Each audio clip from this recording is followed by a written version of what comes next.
In a frosty Canadian park, hidden deep beneath layers of thick ice, scientists discovered a bizarre skeleton they named the Frozen Dragon. The skeleton had been in the frozen ice for millions of years. It took experts decades to work out the species of this strange fossil. It was identified as a new genus of pterosaur. Pterosaurs were massive flying reptiles with wingspans of over 16 feet. Their heads were 3.5 times the size of their bodies. Pterosaurs lived 76 million years ago when they soared above the dinosaurs. Scientists described them as the biggest, meanest, and most bizarre animals that ever flew. The new genus has been named Cryodragon boreas, which translates to Frozen Dragon of the North Winds. In 2013, a young mountaineer was climbing one of the tallest mountains in Western Europe, Mont Blanc. He noticed a strange metal box poking out of the snow. The mountaineer pried the box open and found that it was filled with precious rubies, emeralds, and sapphires. The climber immediately handed the box to the authorities. It was discovered that the box likely belonged to a passenger on one of 2 flights from India that crashed into the mountain over 50 years ago. The box was valued to be worth over $200,000, and authorities are still searching for the heir to the small box of treasures. In northwest Siberia in 2007, a reindeer herder was on an outing with his sons when he noticed something strange in the ice. The man realized it was a frozen mammoth calf and immediately contacted the local museum. The calf was named Luba and was the best preserved mammoth mummy in the world at the time of its discovery. Luba had been in the ice for 41,800 years and is around 30 to 35 days old. From trunk to tail, the mammoth calf is roughly the same size as a large calf. If you're interested in seeing for yourself, Luba travels to museums all around the world. On the frozen continent of Antarctica, covered in layers of ice and snow, is Mount Erebus, the frozen volcano. The volcano was discovered in the middle of an eruption in 1841 by explorers on an Arctic expedition. The volcano is over 12,000 feet tall and has been active for the last 1.3 million years.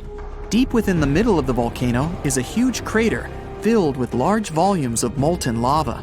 The volcano has occasional explosions, which means it's classified as being in continuing eruption. However, these eruptions are nothing to worry about because they're generally rather small.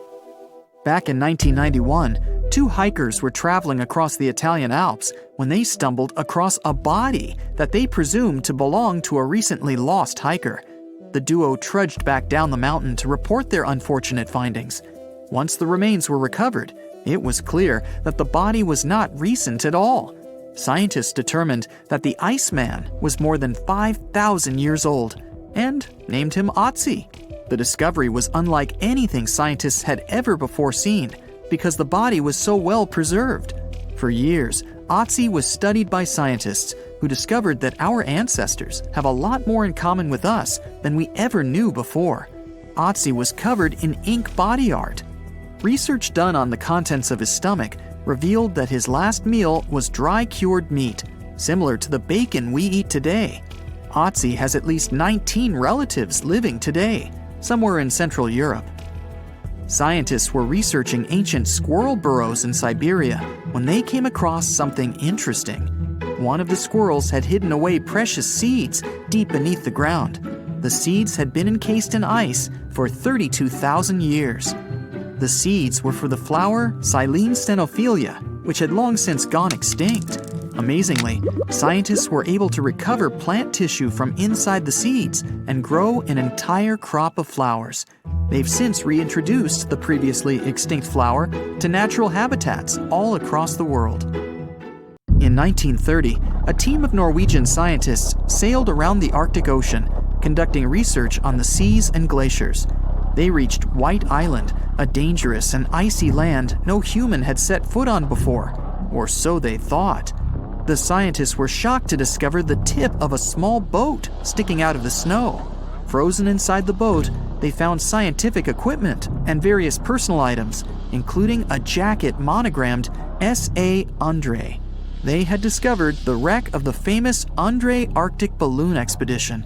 In 1897, Swedish explorers, led by André, attempted to travel to the North Pole by hydrogen balloon. No one had ever heard from them ever again. People only found out what happened to them when the wreck was discovered 33 years later. It turns out that the balloon had crashed on White Island only 2 days after departing from Sweden. The explorers traveled along the island on a small makeshift boat, but were unable to make it any further. The best preserved woolly mammoth ever found was discovered in an area of permafrost in Siberia in 2010. Scientists named the frozen mammoth Yucca, after the small village near where it was found. Yucca had been frozen for 39,000 years and is thought to have been around 6 to 8 years old. Because Yucca is so well preserved, it has been studied for years and provided new information about mammoths. In 2019, scientists reported that they were able to activate cells taken from Yucca's tissue. Maybe one day we'll have woolly mammoths roaming the land. From looking at pictures and videos of Antarctica, the continent appears to be freezing cold, covered in snow, and flat, except for a few small hills. Scientists believe that too. When studying the Gomburtsev Mountains in the early 2000s, they were shocked to discover that the small rocky hills were actually the peak of a gigantic mountain formation under a mile of snow. Using radar technology, researchers worked out that the mountains are really around 10,000 feet tall and sprawl across 750 miles. This is around the same size as the European Alps, except hidden under tons of ice and snow. At a gold mine in Siberia, a businessman was examining a nearby river when he noticed something interesting in the frost. It was a small woolly rhino calf that was later named Sasha. The woolly rhino has been extinct for 15,000 years. It's thought that Sasha could have been frozen in the ice for up to 39,000 years. Sasha is unique because it's the only full-body woolly rhino to have ever been discovered. Glaciers around the northern Italian town of Pelo have begun to melt. Artifacts from decades and even centuries ago have been discovered pouring out of the ice. Personal belongings from soldiers have been found, things like diaries, photographs, and even love letters. Historians have even uncovered an entire cabin preserved beneath the ice. The cabin was filled with hard metal helmets and clothes. In 1845, Sir John Franklin embarked on an ill-fated expedition to the North Pole. The crew traveled on 2 ships, HMS Erebus and the ironically named HMS Terror. The expedition met with disaster, and both ships were lost to the icy waters. In 2016, the HMS Terror was discovered by a team of researchers. Despite being lost for 170 years, the freezing cold waters had maintained the ship in pristine condition. Scientists described the ship as frozen in time. Dinner plates and glasses were still on shelves, beds and desks were still in order, and even the passengers' luggage appeared to be in good condition. The HMS Erebus was also discovered nearby, but due to changing water conditions, the ship wasn't in great shape. The glacial ice surrounding a mountain passageway in Norway that was notoriously used by the Vikings has revealed hundreds of ancient artifacts. One of these artifacts was a giant unopened wooden box that was welded together. Researchers were beside themselves with anticipation, waiting to open this box. They believed it would be filled with Viking treasures or artifacts that would give us an insight into ancient society. When they opened the box, all that was inside was a plain old beeswax candle.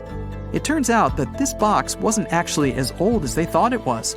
By analyzing the candle, they discovered that the box dates back to the 17th century. The age of the Vikings had ended by the 11th century. It's likely that the candle box belonged to a farmer who was shipping it from his summer farm to his winter farm to light up the long nights.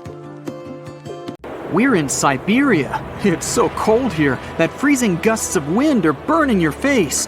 All that white snow seems to be blinding you. This place resembles Antarctica because of the permafrost. Recently, a group of scientists researched one of the local rivers. With the help of a drilling rig, they extracted several samples of frozen soil. The scientists were shocked to find living creatures inside the ice. Later in the laboratory, they realized that the creatures were microscopic multicelled organisms known as Deloid rotifers. These creatures looked like little worms. Scientists knew that these worms could live in frozen conditions for up to 10 years. But the age of the rotifers found in the ice was about 24,000 years, and after defrosting, they began to reproduce, as if they had been sleeping for several hours, not thousands of years. Further analysis showed that these organisms could stay frozen for hundreds of thousands of years. The rotifers might have lived during the time when people didn't invent the wheel yet. And this isn't their only superpower. Deloid rotifers are among the most radioactively resistant animals on Earth. They can survive in places where there's no oxygen and water. They can also stay alive in areas with high acidity and can live without food and water for a long time. By the way, these are not the only creatures that are known for living for thousands of years. Particular types of moss and some microorganisms are also almost immortal. Nematodes, also called roundworms, are some of the most adaptive varieties of worms in the world. Imagine the Eiffel Tower standing tall and proud. And now, let's make it 10 times higher and place it underground. Exactly at this depth, many thousands of feet under the surface, scientists discovered these creatures. There's no sunlight and almost no air in this place. And since it's much closer to Earth's core than the surface of our planet, the temperature here is higher than in the middle of the hottest desert. Millions of tons of soil above create insane pressure. But all this couldn't prevent life from developing here. When roundworms run out of air, food, or when the temperature becomes too high, they get into a unique state of stasis, or deep hibernation. In this mode, the worm's metabolism slows down, and almost all the processes in their bodies stop. The creatures can sleep for a very long time, and only wake up when the environment becomes more livable. By the way, you don't have to go so deep underground to find these creatures. Nematodes are found all over the world. They can live in hot springs, deserts, high in the mountains, among the harsh ices of Antarctica, or inside animals and humans. Our next invulnerable creatures are tardigrades, also known as water bears. These are microscopic, 8-legged invertebrates closely related to arthropods. It's impossible to see them with the unaided eye. But a conventional microscope will allow you to see tardigrades in detail. They look like minuscule bears. They're called water bears because they need a thin layer of water around their bodies at all times. It's necessary to prevent dehydration. Tardigrades have been found in all kinds of environments, from ocean depths to sand dunes. They're incredibly robust thanks to their unique organism structure. Yeah, they look soft, but their body is covered with a tough cuticle. This coating resembles the exoskeletons of grasshoppers, mantises, and many other insects. Water bears shed their old layer of the cuticle when they need to grow. Each of their 8 legs has 4 to 6 claws, which helps them cling to any surface. The bears can survive at a temperature that's almost 3 times as cold as the temperature in the ice of Antarctica. Heat doesn't harm them either. They have been proved to survive at the temperature that makes water boil. Also, water bears are not afraid of radiation and high pressure. In the depths of the ocean, pressure can destroy alloys of the strongest metals, but these creatures can withstand pressures 6 times greater. But the coolest thing is that they can live in the vacuum of space. Our planet has a magnetic field. This is a shield that protects us from solar radiation. Tardigrades don't need this protection.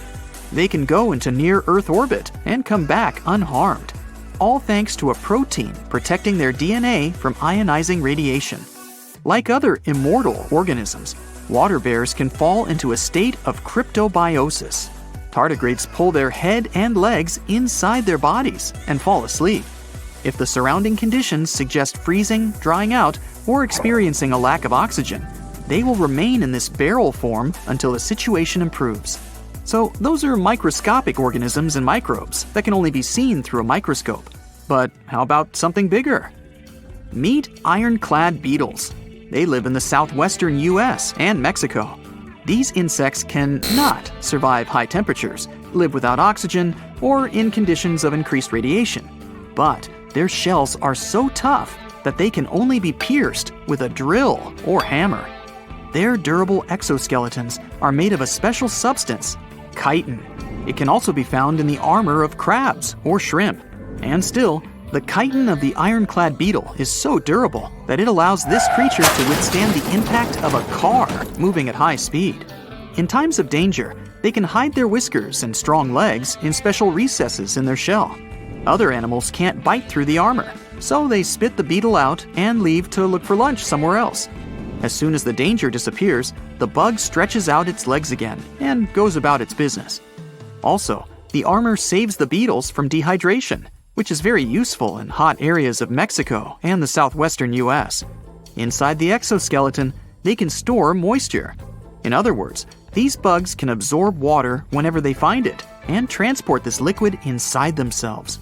The next creatures are incredibly fragile, but they know how to survive in places where almost no other animals can live. We're going to the southeast of Romania, near the Black Sea. Here, on a desolate wide plain, you can notice a pit.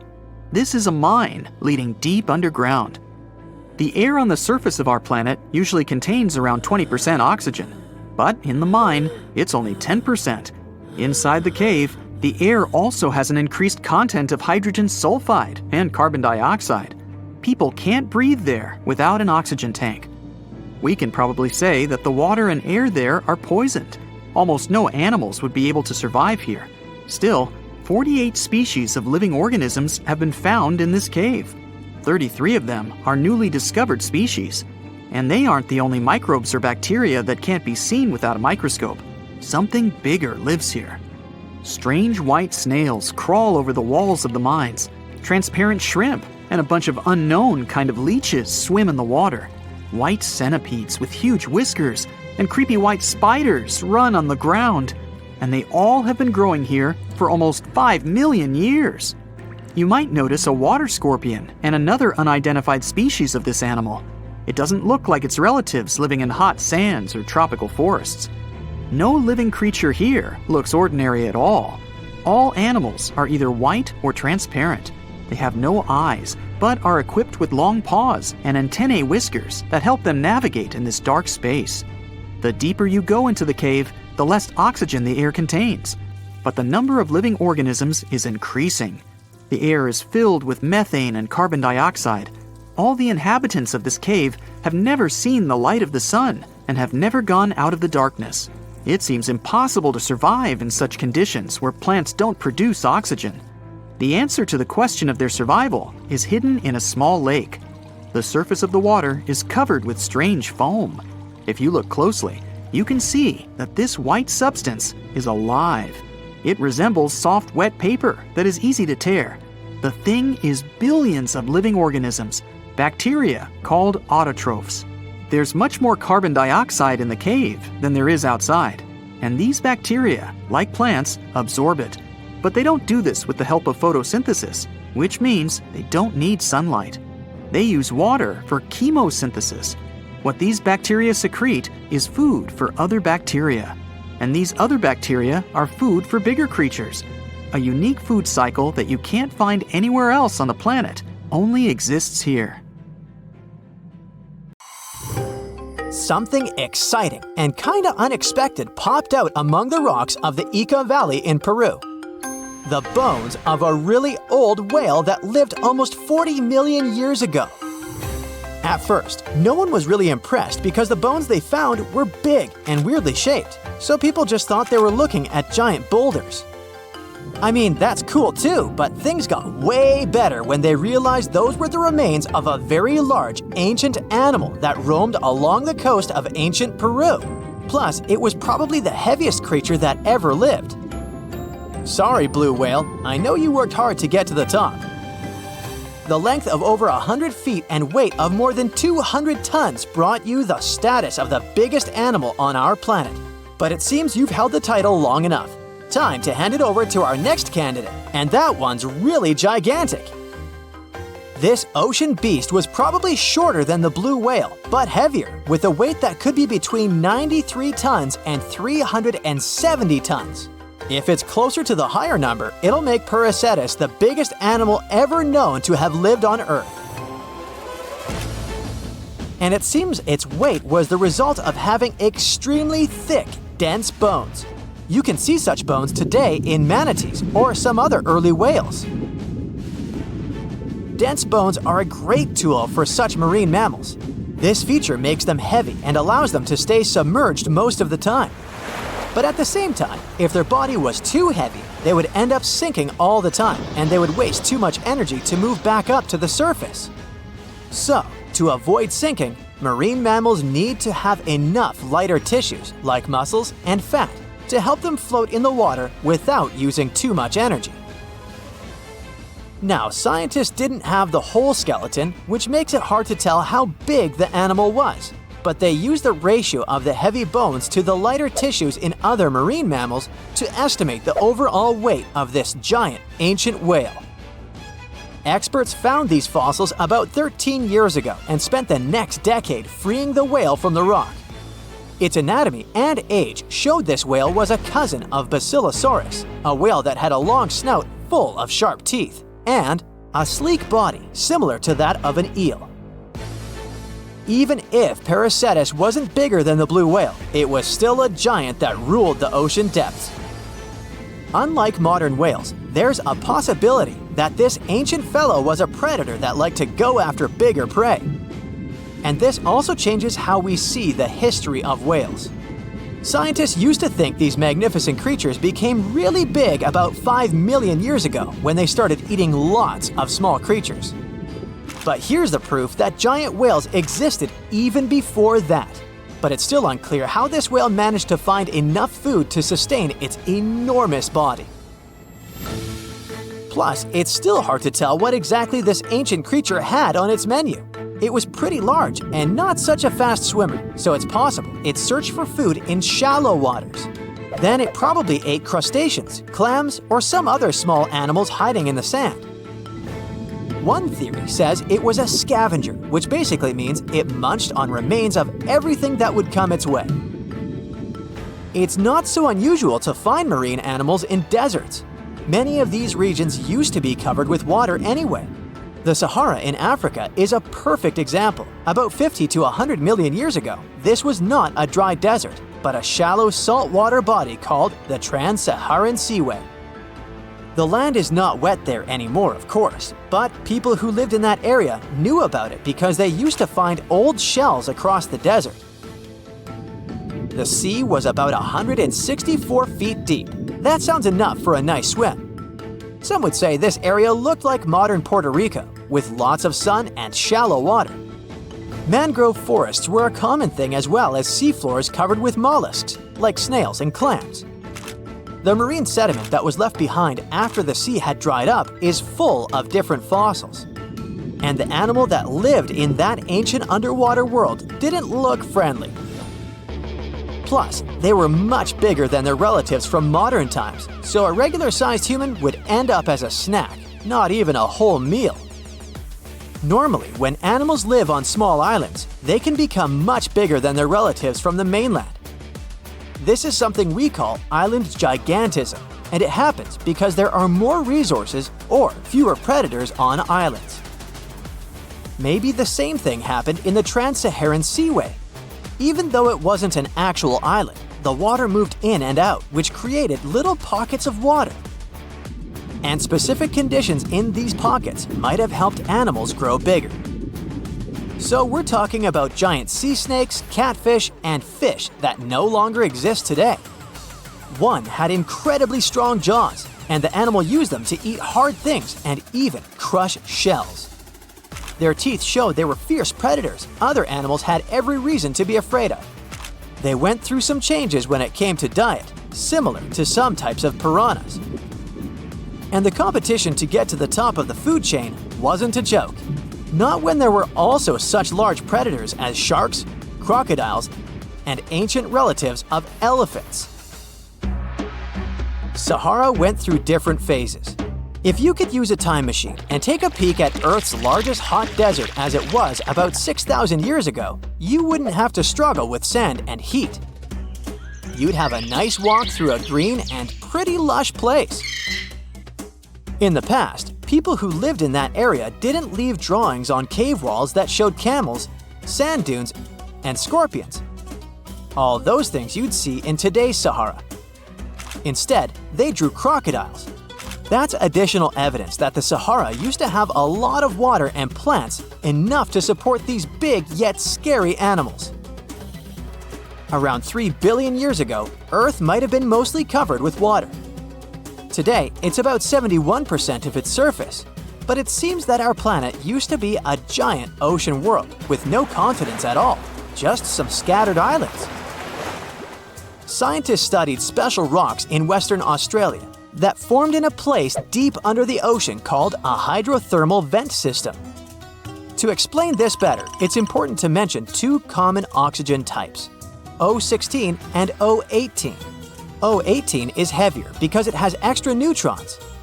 O16 evaporates from water more easily, and as researchers studied an old ocean floor, they found a lot of O18, more than in today's oceans.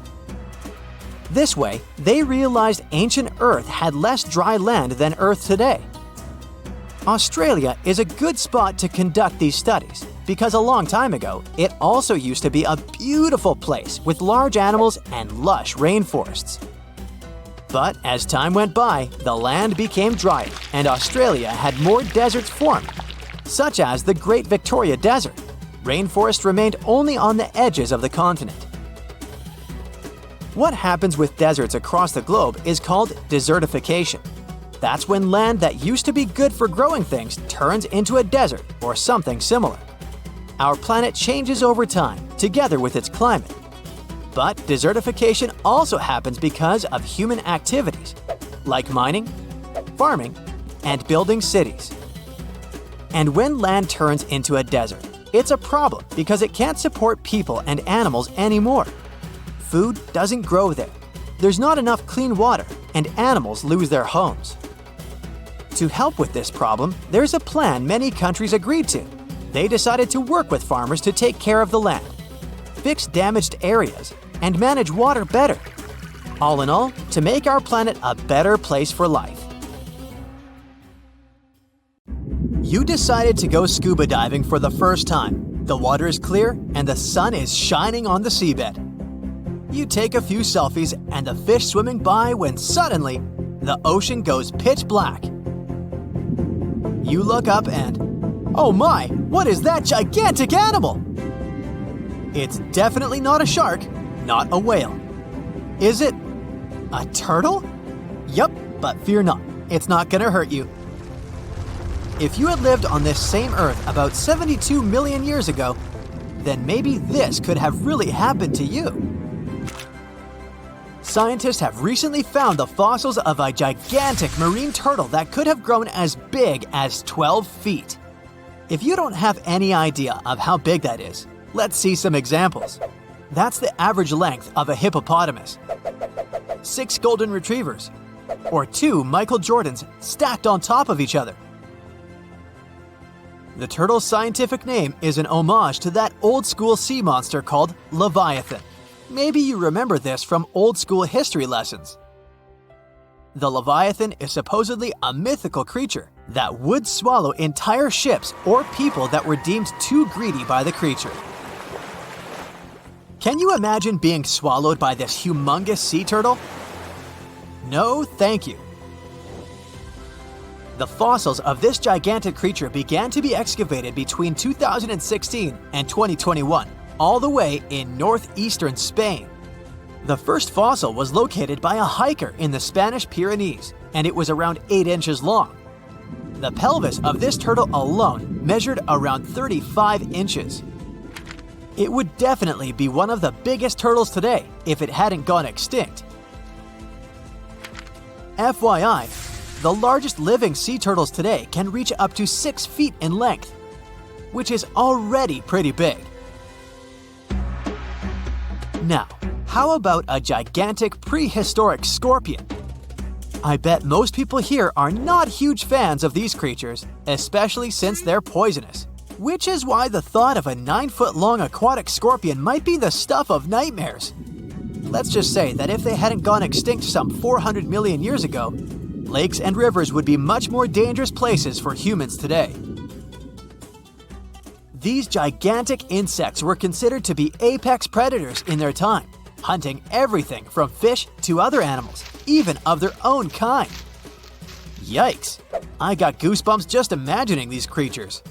Should we thank the asteroid that hit our planet now or later on in this video? Another prehistoric animal that would shock humans if it were still alive is the so-called megatherium, a gigantic sloth. This huge sloth is believed to have grown up to 20 feet long, and its weight could be up to 8,000 pounds. It was found in the woodlands and grasslands of South America. The creature used to stand on its 2 feet in order to reach leaves on high branches. These giant sloths had huge claws. They helped them climb trees. I gotta say, I feel uncomfortable imagining these elephant-sized sloths climbing trees. Oh, of course, some dinosaurs will make our super-sized creatures list. But before that, here's a fun fact.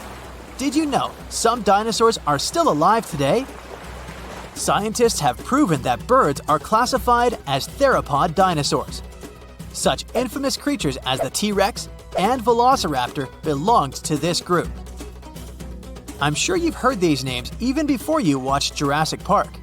The Velociraptor is that scary dino that breaks into the kitchen. Well, they evolved, gained some feathers, and turned into various species of birds we know today. That means that any bird from chickens to those little blue ones is a direct descendant of dinosaurs. Now, does the name Spinosaurus ring a bell? You can see this huge dinosaur in some museums today. Its fossils, I mean. The Spinosaurus was one of the biggest land predators to walk Earth. Actually, to walk its land and water, since scientists believe that this dino was semi-aquatic. It fed mostly on meat, which means humans would be its natural prey if it lived today. This meat-eating dino lived around 90 to 100 million years ago. It was about 60 feet long, 12 feet high, and weighed up to 22 tons. Its head was around the size of 8 bowling balls and was shaped like a crocodile's face. Basically, the Spinosaurus was a big African elephant with the face of a crocodile. Just kidding. But that would look funny though, wouldn't it? A much more attractive dino was this guy. It's considered to be the largest dinosaur that has ever lived on our planet. What made it so big was its extremely long neck and very long tail. You wouldn't want to stand behind this creature, believe me. If it decided to swish its tail, you'd get catapulted very far away. This creature lived around 100 million years ago, and its fossils were first found in Argentina around 2012. The dino measured 120 feet from head to tail, which made it almost as big as an American football field in width. And have I mentioned it weighed almost as much as a space shuttle? A staggering 75 tons. If it had been a carnivore, it would have probably been the greatest predator. But this big guy was a peaceful herbivore that had such a long neck that it could eat leaves from high trees. Cute, right? We must also talk about the Shastasaurus. As the name suggests, this animal is popularly known as the Mount Shasta lizard.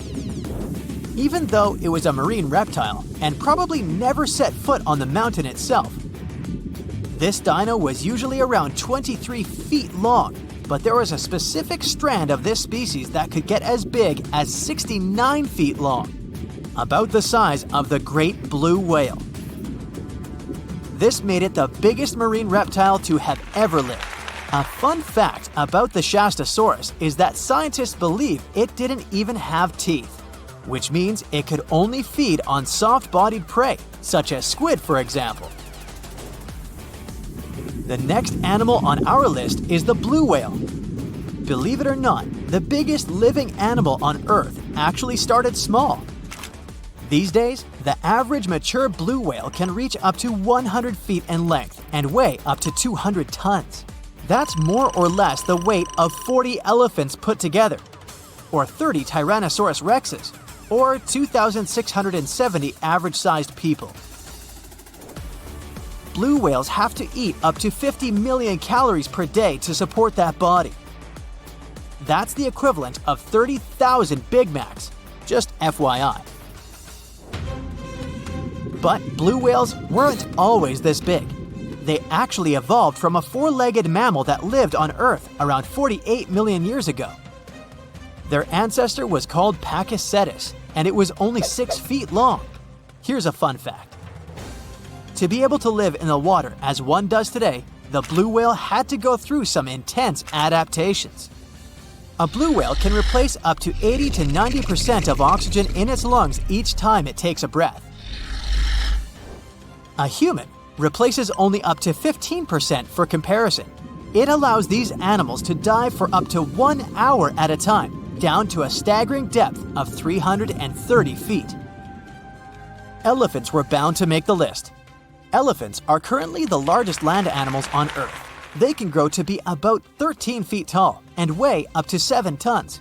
That's pretty small if we compare it to the other animals that once lived on Earth, right? But if we placed a 6-foot-tall human next to an elephant, we'll see it's not at all that small. African elephants are bigger than their close relatives, Asian elephants, and they have a similar lifespan to humans, up to 70 years. Pokemon might have made us collectively wish that salamanders were real-life dragons, although they're not. They can still be pretty cool though. There's a giant species of salamander that is known to be the largest living amphibian. They can grow to be as long as a regular-sized human, reaching up to 6 feet. I bet that wouldn't be a pleasant underwater encounter. It happened 66 million years ago. Hey, it could have been September. A massive asteroid slammed into Earth, bringing along chaos and devastation. The tragic aftermath of the terrifying collision led to the extinction of dinosaurs. Yes, I'm talking about the Chicxulub asteroid that left a massive crater in Mexico and changed life on Earth forever. And now, it turns out it wasn't the only cosmic rock to hit our planet during that time. Scientists have just confirmed there was another asteroid. This second space rock wasn't as big as Chicxulub, but it still packed a punch. It crashed to the ground off the coast of West Africa, smashing into the ocean and leaving a crater called the Nadir crater. And tell you what, it wasn't a small splash. The impact was so powerful, it triggered a whole tsunami. It was more than 2,600 feet high, almost as high as the Burj Khalifa, the tallest man-made structure in the world. But how did we come to the conclusion that there was a second impact? Well, this researcher spotted the Nadir crater in 2022. Dr. Nicholson was looking for some high-tech scans of the ocean floor when he noticed a massive 5.5-mile-wide depression under almost 1,000 feet of water. Well, he thought it could be an asteroid impact crater, but at the time, the evidence he had wasn't solid. But now, scientists have confirmed that this is the real deal. A second asteroid did hit Earth during the dinosaur extinction era. Now, let's see how they figured all this out. For one thing, there were those super high-resolution 3D seismic images. They allowed researchers to peel back layers of the ocean floor and get a crystal-clear look at the crater. It was like going from a blurry old ultrasound to the kind of 3D scans where you can see every little feature. Their findings confirm that the crater was left by an asteroid, somewhere between 1,500 to 1,640 feet wide. And it didn't just create a hole in the ground. The impact was so intense that it produced a central peak, formed escalating ridges around the crater, and even left a damage zone that stretched out for thousands of miles. Using those super detailed images, the scientists have managed to reconstruct what happened right after the asteroid hit the surface of our planet. First, it slammed into the ocean, creating an initial bowl-shaped crater. As the shockwave spread, the seabed was shaken so violently that it triggered landslides, and the soft sediment surrounding the crater collapsed inward, creating a noticeable brim. As you already know, the impact also triggered a tsunami, and it was so shockingly powerful that its waves didn't just go outward, they actually turned back towards the crater, leaving huge scars on the ocean floor. And this wasn't just one big wave. No, it was a whole series of them, a train of tsunamis smashing everything in their path. Now, this second asteroid impact is a huge deal for scientists. It's a rare opportunity to study a marine impact crater in such incredible detail. There are only about 20 confirmed marine craters in the world, and none of them have been captured with this level of precision before. Plus, this data allows scientists to test new ideas about how craters form in water. You see, unlike craters on land, marine craters are hidden under layers of sediment, which makes them tricky to study. But with this new 3D imaging, we can look at the crater in all its layers. It's like slicing into a cake to see what's inside. Dr. Nicholson and his team are now dreaming of drilling into the crater and recovering samples from deep below the ocean floor. This would allow them to measure the shock pressure during the impact and figure out what happened in the minutes, hours, and days following the collision. Of course, the Chicxulub asteroid is still the star of the show when it comes to the dinosaurs' extinction. This space traveler was giant, somewhere between 6 and 9 miles wide. It hit Earth at a devastating angle, sending vaporized rock and gas into the atmosphere. It caused an impact winter that lasted for 15 years, because all that stuff blocked out the sun and plunged Earth into darkness. Now, probably the most intriguing thing is that some experts think the Nader asteroid might have been a chunk that had broken off from Chicxulub before it hit Earth. It's still just a theory, but if true, it could mean that Earth got hit by a double whammy from space. Now, let's travel back in time to the year 1908 in Siberia.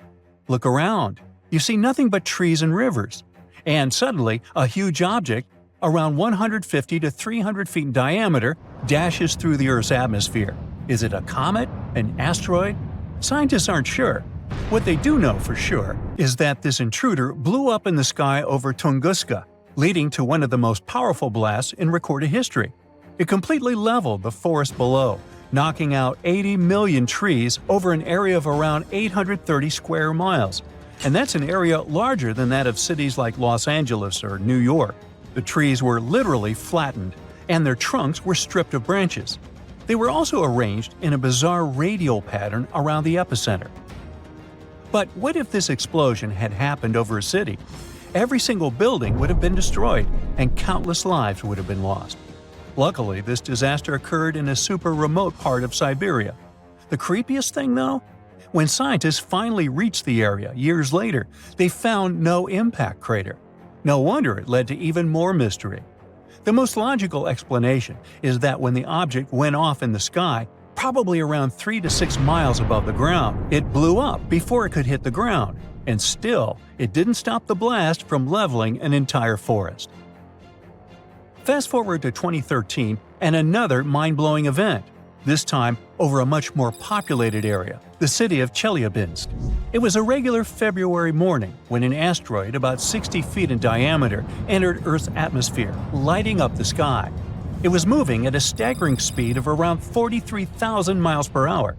It blew up in midair, about 18 miles above the city. It was a horrific view, but luckily, the asteroid disintegrated high enough in the atmosphere without hitting the ground.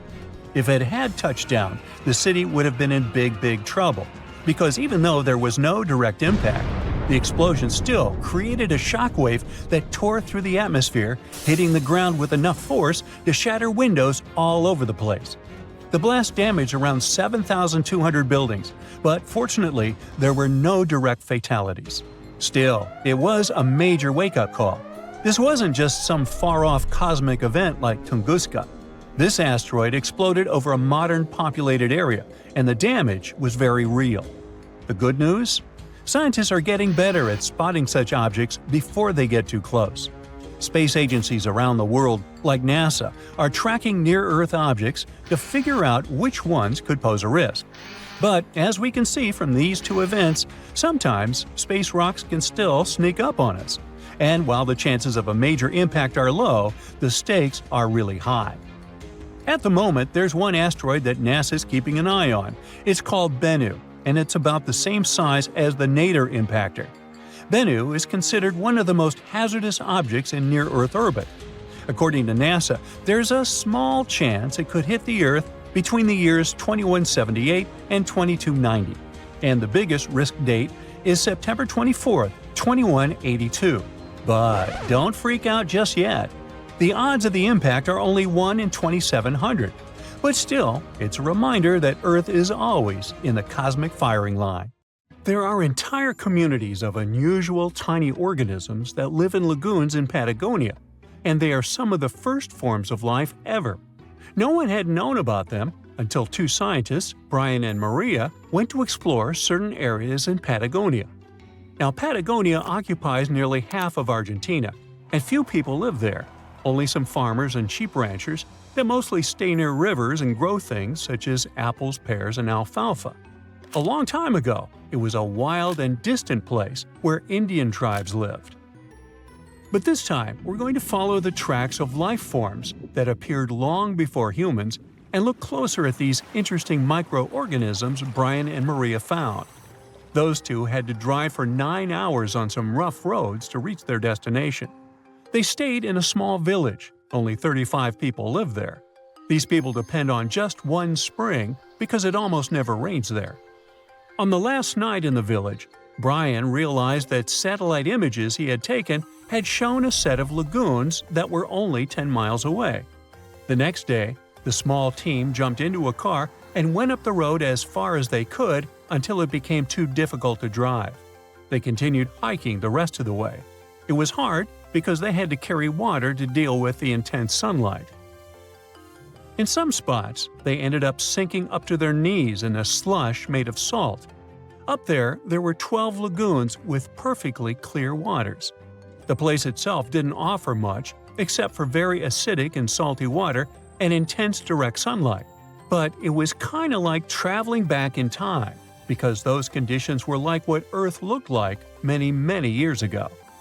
When Brian examined the lagoons, he was surprised to see many unusual microorganisms there. We call them stromatolites, and they're so small we can't even see them without a microscope. But they get together and form large communities. In the past, many unusual species lived this way. For example, cyanobacteria. They were important back in their time because they produced oxygen. Earth, in its initial stages, didn't have much of this gas in its atmosphere. The first stromatolites might have been formed by diverse types of bacteria that didn't necessarily produce any oxygen, but were just living their peaceful life there. They formed layers, piling on top of one another, so that at least some of them could get a bit of sunlight. They used sand and sticky liquids to stay close together. Brian was also incredibly surprised because those were the biggest living stromatolites he had ever seen. Living stromatolites usually grow to be over 3.3 feet high, but the newly found ones were 15 feet wide and a few feet tall, which is giant compared to those living in other places. And fossilized ones were even larger.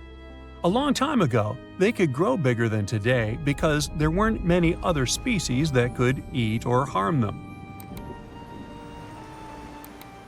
Also, there are many other organisms today that can grow faster and more massive than them and take up their space.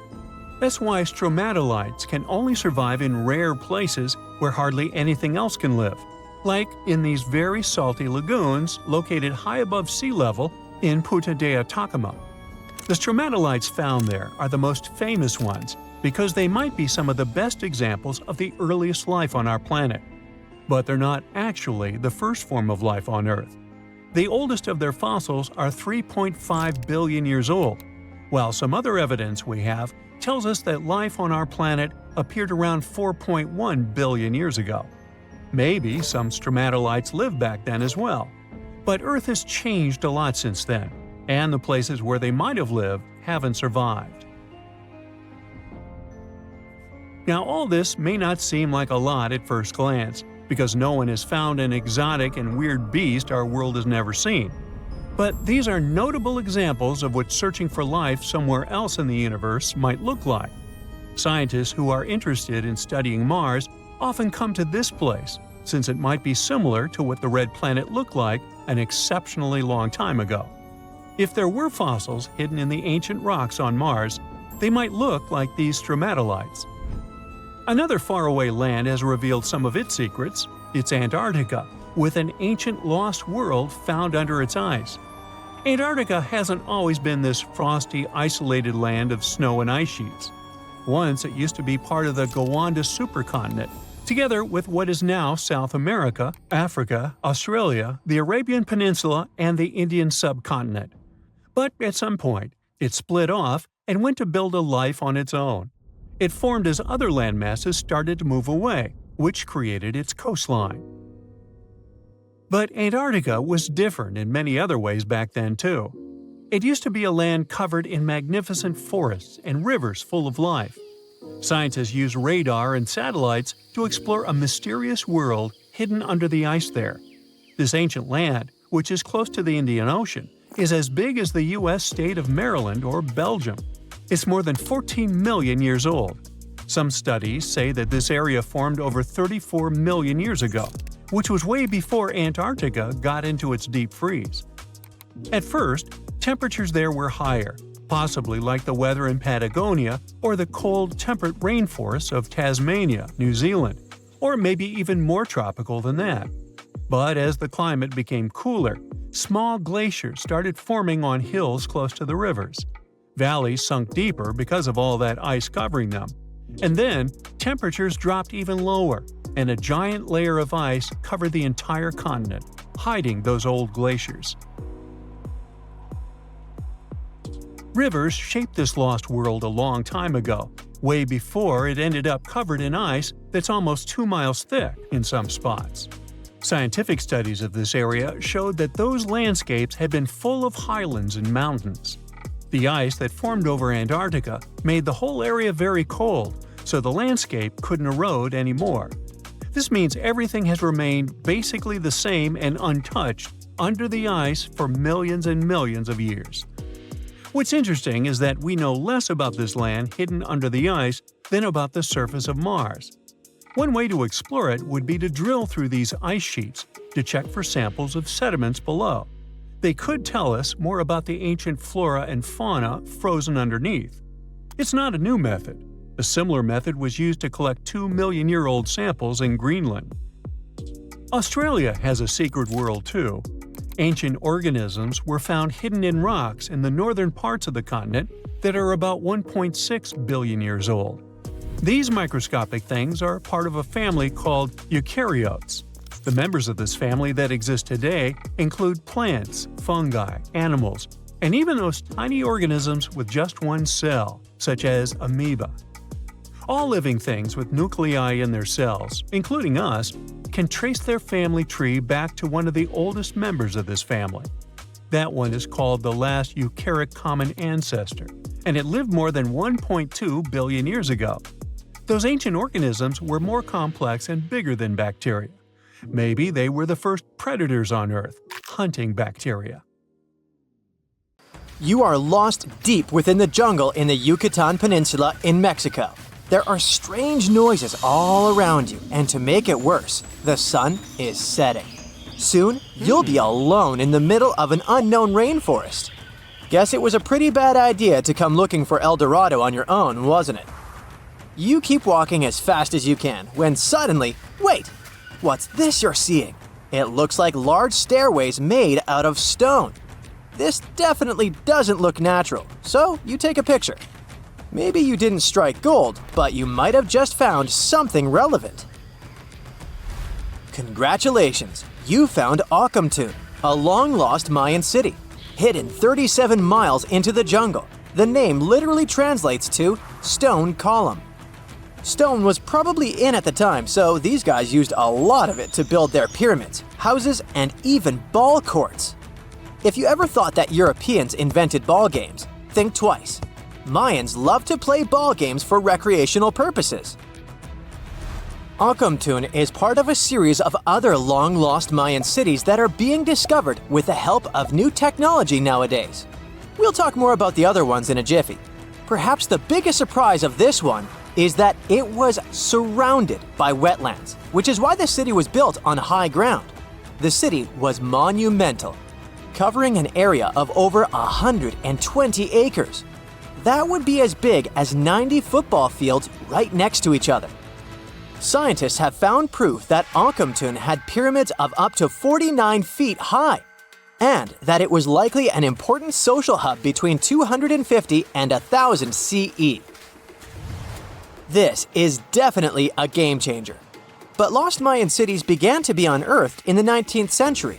Modern technologies, such as LiDAR imaging, help archaeologists see through dense canopies of the forests. This means that people don't really have to risk getting lost in the tropical jungle like you did at the beginning of this video. LiDAR works sort of like an X-ray.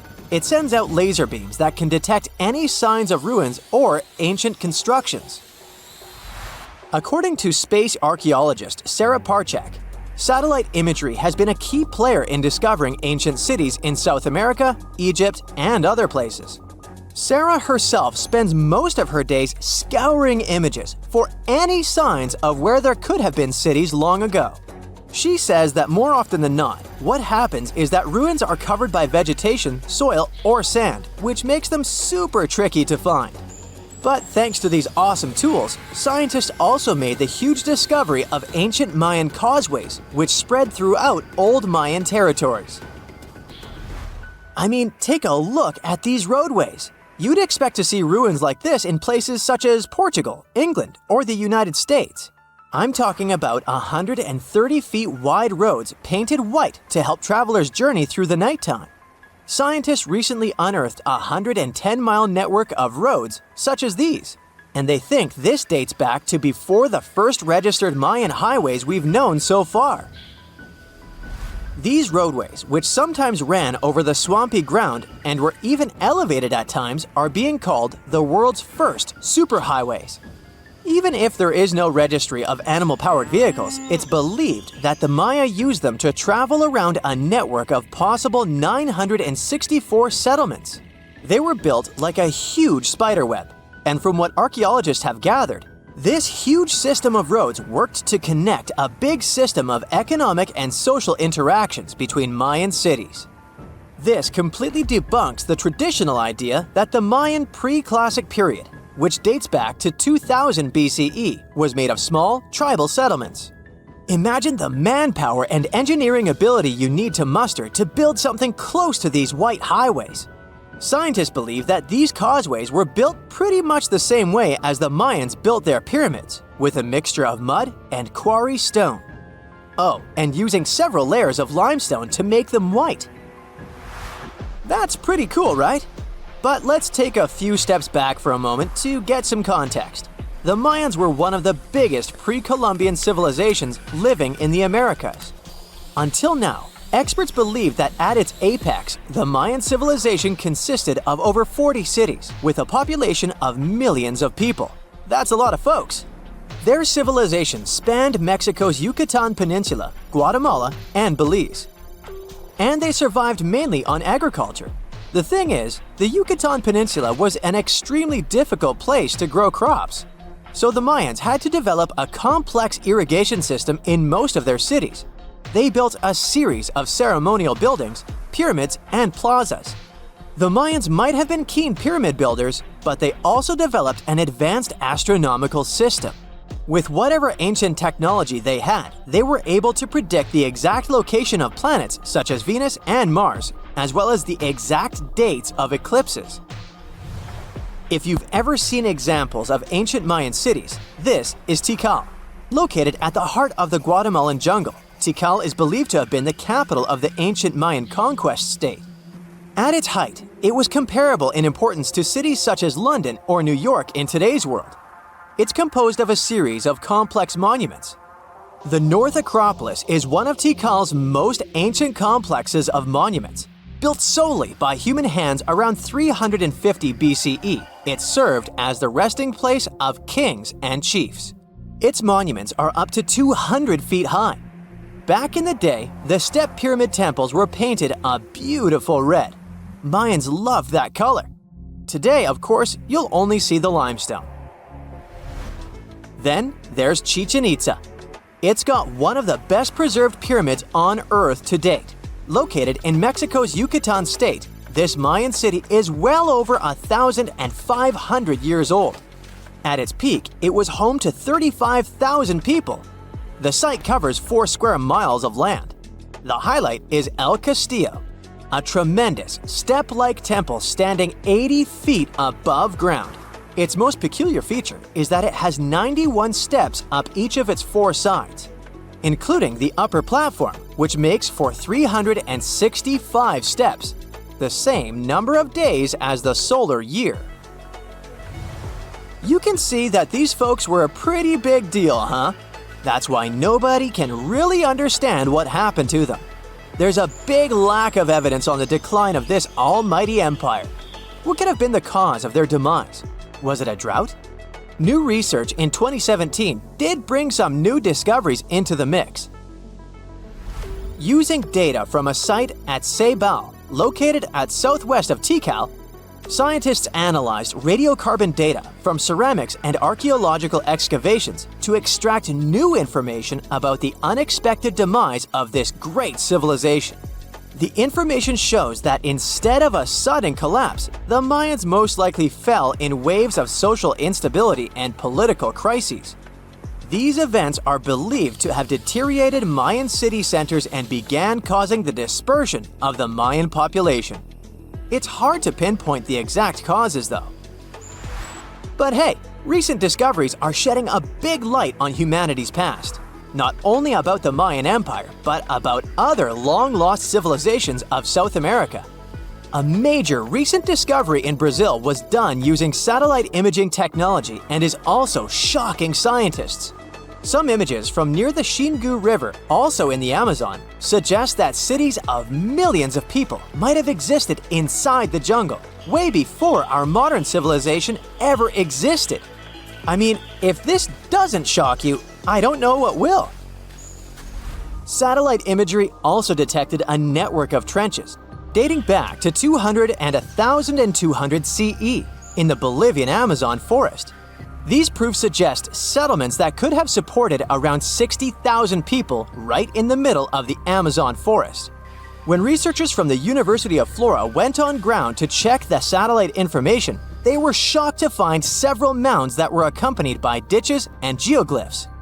Archaeologists also found remnants of carefully designed walls centered around plazas, much like the type of construction done by the ancient Mayans. Well, there you are. The sun is scorching, you're thirsty. All you can think about is water and ancient bones under your feet. You're wandering through the Sahara, the largest hot desert on Earth. Right now, you're crossing a stretch of sand called Whale Valley. And all over these 75 square miles of land, fossils cover the ground so thickly that you can't help but step on them. Paleontologist Hesham Salam says it's an unusual picture in this place. The bones are poking right out of the cliffs, as if they're calling to you to come check them out. You can spot ribs scattered all over the place. Look at these vertebrae. They're giant. Ooh, the creature they once belonged to must have been up to 65 feet long. The fossils show that the animal had a streamlined body like today's whale, but still had features like hind legs and feet. For scientists, it means a very exciting thing. They might have discovered a fully intact skeleton of a prehistoric whale. It was an animal that lived in this area when Egypt was underwater. You see, today, the Valley of the Whales is the world's largest ancient whale graveyard. You're likely wondering what marine animals are doing in a desert more than 100 miles away from the nearest coast. Well, millions of years ago, this desert was at the bottom of a massive ocean called the Tethys, which stretched from Europe to India. When sea levels dropped, the ocean left behind a seabed covered with fossils. And today, the fossils of some of the earliest known whales rest here, which gives researchers a peek into how today's massive ocean whales may have evolved. The fossils here are super detailed, even with some stomach contents still intact. Uh-oh. Scientists have also found fossils of ancient sharks, crocodiles, and turtles, helping to recreate what this marine world looked like millions of years ago. Now, the first whale bones were discovered in 1902, but it wasn't until the 1980s that people really started to explore the area, only when access to this area became better. Sadly, some fossils had been taken away by collectors before the site turned into a protected area. Most of the fossils are just under the surface, slowly revealed by erosion. Whale Valley gives us an amazing glimpse into millions of years of ancient coastal marine life. But let's move further. Ancient whale fossils aren't the only discovery you're going to make today. For over 150 years, scientists have been puzzled by a strange creature that lived millions of years ago. But now, thanks to some amazing fossils found in Morocco, they've finally figured it out. Look at them. These creatures are called blah blah blah. Nah, I'm kidding. Stylophorans. They look like flattened armor with a long arm sticking out. Researchers discovered these creatures in 2014 and were shocked. The fossils dated back around 478 million years. They found around 450 specimens, and to their surprise, some even had soft tissues preserved, which is super rare. Before this, they only knew stylophorans from their hard parts. Originally, scientists thought these creatures were good old echinoderms, animals like sea urchins and starfish. But new discoveries prove that they had a core body and feeding arm, similar to modern starfish, complete with a water vascular system to help them move and eat. This finding ends a long debate about where stylophorans fit in the animal family tree. Now we know they're related to echinoderms, but are more advanced because they don't have the typical 5-ray symmetry. Ooh, come here and look at this giant fossil. It was found in the Sahara and gave scientists new insights into the Spinosaurus, the largest carnivorous dinosaur we know about. These 95 million-year-old remains also confirm that it was the first known swimming dinosaur. The Spinosaurus had flat paddle-like feet and nostrils on the top of its crocodile-like head, perfect for staying underwater. It was a pretty weird dinosaur with a long neck, trunk, tail, and a 7-foot sail on its back, so it must have spent a lot of time in the water. At over 50 feet long, Spinosaurus might have been even larger than T-Rex. The first Spinosaurus remains were discovered about 100 years ago in Egypt, but only this new fossil, found in Morocco, helped scientists reconstruct this dinosaur for the first time. Researchers paid attention to the creature's shorter hind limbs and wide claws. These features point to adaptations for life in the water. Its snout and dense bones also suggest it was a swimmer, while its spiked tail likely attracted mates. Hey, good looking, come here often? And here's another astonishing find made in Tunisia, the remains of Machimosaurus rex. Now, so far it's believed to be the biggest crocodile ever. This ancient croc was about 32 feet long and weighed around 66,000 pounds. It was a top predator around 130 million years ago, and its skull was over 5 feet long. Now, this discovery is a big deal because it shows that these crocs stuck around longer than we thought. Before this, scientists believed that they disappeared during a minor extinction event between the Jurassic and Cretaceous periods. Now, let's go back to the fact that the Sahara was once underwater, and some of the largest sea creatures ever lived there. A study published in the Bulletin of the American Museum of Natural History speaks about an ancient body of water called the Trans-Saharan Seaway. It existed between 150 million years ago, covering parts of Western Africa. Scientists spent 2 decades trying to recreate this prehistoric underwater world. They found it was warm and shallow, home to some pretty terrifying creatures, including 5-foot-long catfish and 40-foot-long sea snakes. Yikes! The seaway was cut off from larger oceans for long stretches, which may have helped these predators grow larger because resources were always available.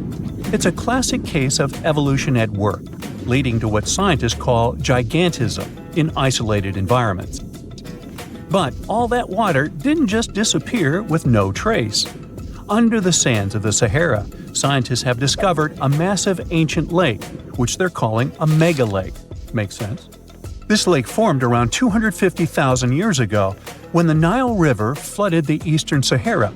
At its biggest, this lake covered over 42,000 square miles. It's about half as big as Kansas. They also found evidence of a smaller lake, 93 miles west of the Nile, at a slightly lower level and covering 18,600 square miles. All of this adds to growing evidence that once, North Africa had many lakes that might have created migration routes, helping early humans move across the continent. Now, in the Sahara, you can find not only fossils of bizarre animals. In May 2020, some weird rocks with greenish crystals were discovered in a sandy region in southern Algeria's Sahara Desert. When scientists checked them out, they found out these rocks weren't from Earth. They were actually pieces of a meteorite called Erg-Chak-002. This meteorite is super old, like the oldest volcanic rock ever found. It melted ages ago in the fiery heart of an ancient protoplanet that no longer exists.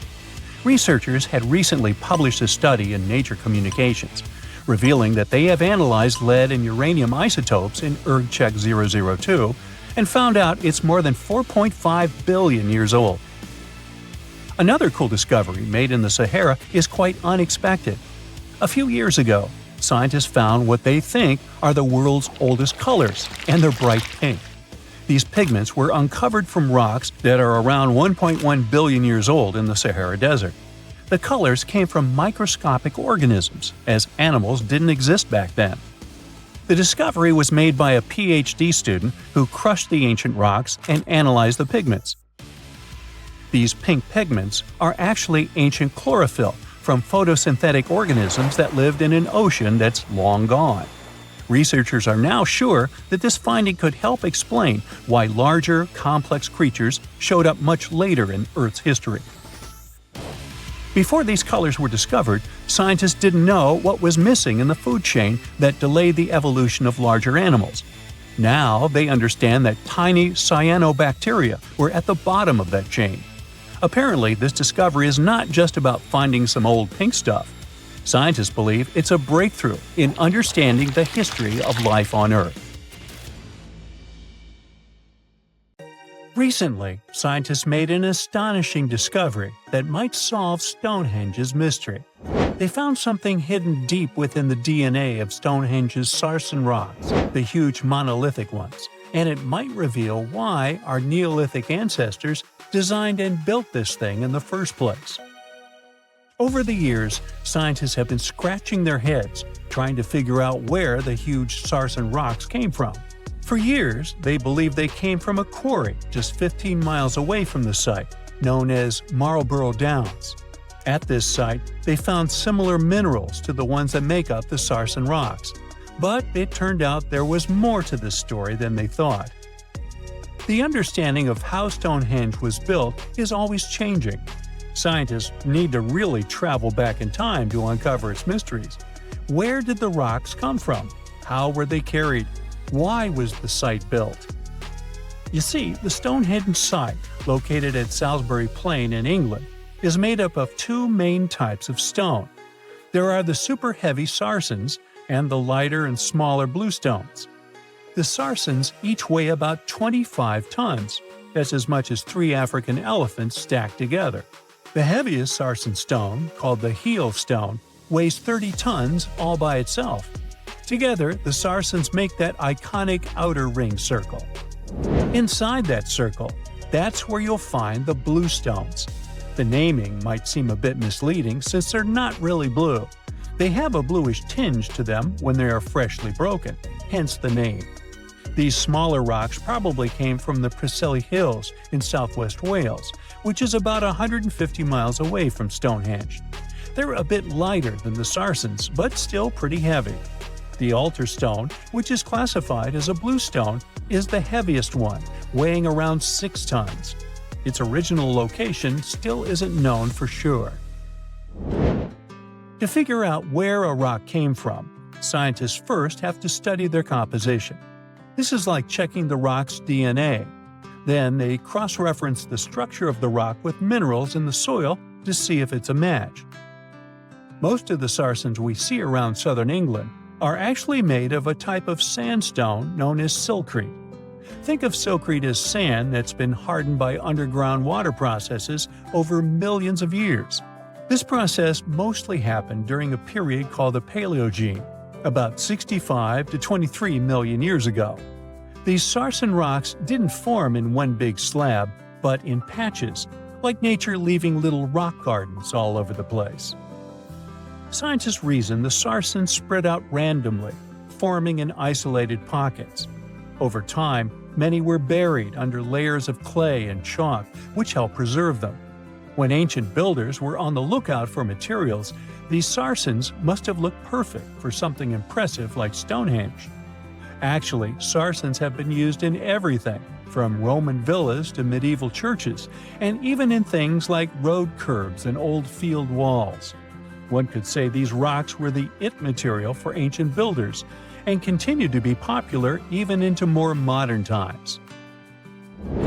This fact made scientists start wondering that maybe not all sarsen stones that were used to build Stonehenge came from the same place.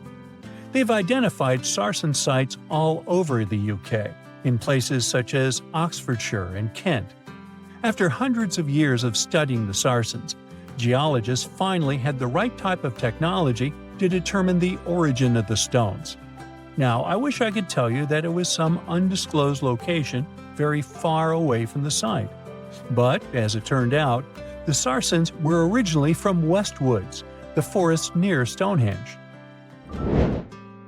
A new factor came into play when excavations uncovered empty stone holes, showing that at least 6 blue stone pillars were removed from a Pressley Hills site called Wan Main in prehistory. They had a stone circle over there, and it's believed that some of Stonehenge's rocks were recycled rocks from this more ancient circle. If this is true, it might be that Stonehenge is part of a much larger landscape of ancient sites. If this is the case, then Stonehenge is just the cherry on top of a much larger scale project. Think of it as the sacred centerpiece of an entire landscape of monuments, mounds, stone circles, and things. This is why scientists want to find out where the rocks came from so badly. It could lead to why and how Stonehenge was built.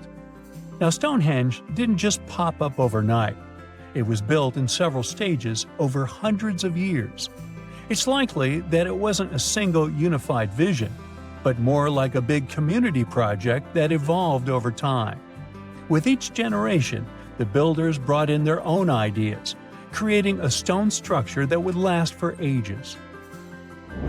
The first stage was around 3100 BCE. That's when people dug out a circular ditch and likely set up some bluestones as sort of a starter ring.